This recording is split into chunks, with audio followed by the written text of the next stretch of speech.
కోట్లాది మంది భారతీయులు గుండె చప్పుడు వందే మాతరం అని లోక్ సత్తా పార్టీ రాష్ట్ర అధ్యక్షులు బీసెట్టి బాబ్జీ పేర్కొన్నారు. వందే మాతరం గీతానికి 150 ఏళ్ల నేపథ్యంలో తెలుగు భాషా పరిరక్షణ సమితి అధ్యక్షులు గురుప్రసాద్ ఆధ్వర్యంలో గురజాడ పబ్లిక్ స్కూల్లో ఏర్పాటు చేసిన సమావేశంలో మాట్లాడుతూ భారతీయుల దేశభక్తికి ప్రతీక వందే మాతరం భారతీయుల గుండెల్లో శాశ్వతంగా స్థానాన్ని సంపాదించిందని బాబ్జీ అభివర్ణించారు.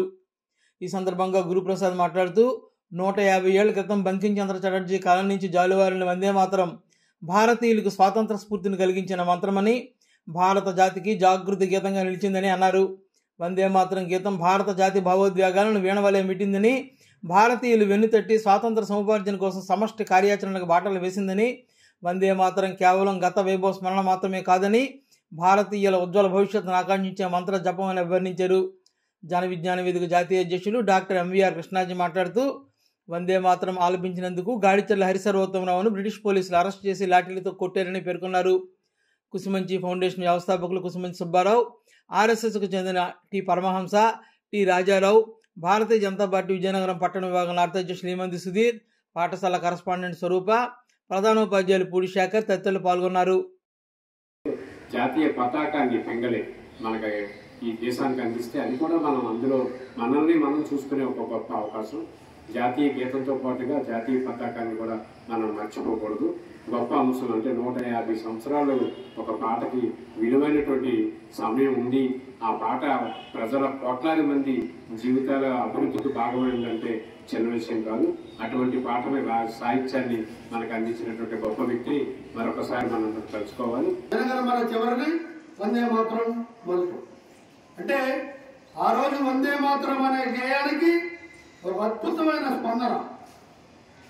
వందే మాతరం అనే గేయాన్ని కేవలం స్వాతంత్ర ఉద్యమం ఈరోజు మనం అందరం హ్యాపీగా చాలా అద్భుతంగా బ్రతుకుతున్నామంటే స్వతంత్ర భారతదేశంలో మనం హ్యాపీగా ఉన్నామంటే కారణం స్వతంత్రం రావడం. స్వతంత్రం రావడానికి ప్రధానమైన కారణం వందే మాతరం. ఎందుకంటే మనం అనునిత్యం స్మరించుకోదగినటువంటి వందే మాతరం గేయానికి 150 సంవత్సరాలు. ఈ నేపథ్యంలోని ఇక్కడికి ఇచ్చేసిన పెద్దలందరికీ కూడా హృదయపూర్వకంగా ధన్యవాదాలు తెలియజేస్తున్నాను. ప్రియమైన విద్యార్థులారా, బంకించంద్ర చటర్జీ 1838 జూన్ 26వ తేదీన జన్మించారు. ఆయన కారణ జన్ముడనే చెప్పాలి. ఆయన రాసినటువంటి ఒక గీతం మనకి నేషనల్ సాంగ్గా ఎంపిక ఏంటంటే అది ఎంతో ఆయన నిజంగానే కారణ జన్ముడిగా మనం చెప్పాలి. అందుకనే ఆయన ఎప్పుడు 1876లో రాసినటువంటి ఆ గీతం ఒక 6 సంవత్సరాలు పోయిన తర్వాత 1882లోని ఆనంద్ మట్ అని ఒక పుస్తకంలోని పబ్లిష్ అయింది. ఆ గీతానికి అంత ప్రాచుర్యం ఎలా లభించిందంటే 1896లోని మొట్టమొదటిసారిగా జాతీయ కాంగ్రెస్ సమావేశం జరిగినప్పుడు కలకత్తాలో సమావేశం జరిగింది. దాంట్లోని రవీంద్రనాథ్ ఠాగూర్ గారు స్వయంగా ఆలపించారు ఆ గీతాన్ని. అప్పట్లోని ఆయన ఆలపించినందువల్ల ఆ గీతం అందరికీ తెలిసింది.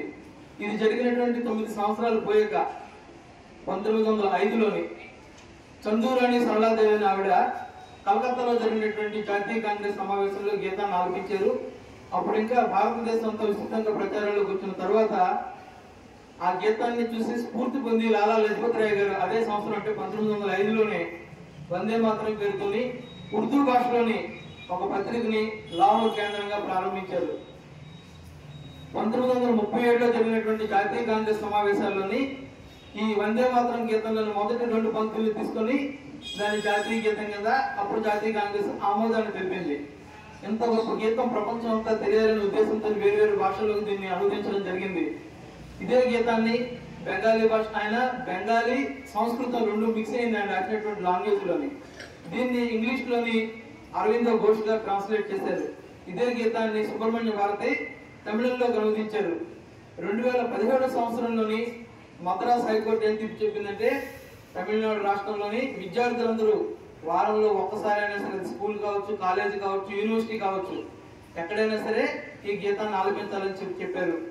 అరవిందో ఘోష్ వాళ్ళందరూ ఏం చెప్పారంటే ఈయన మామూలు వ్యక్తి కాదు, ఈయన్ని సవ్యసాచి అని రవీంద్రనాథ్ ఠాగూర్ గారు చెప్తే అరవింద్ ఘోష్ సాహిత్య సమ్రాట్ అని చెప్పారు.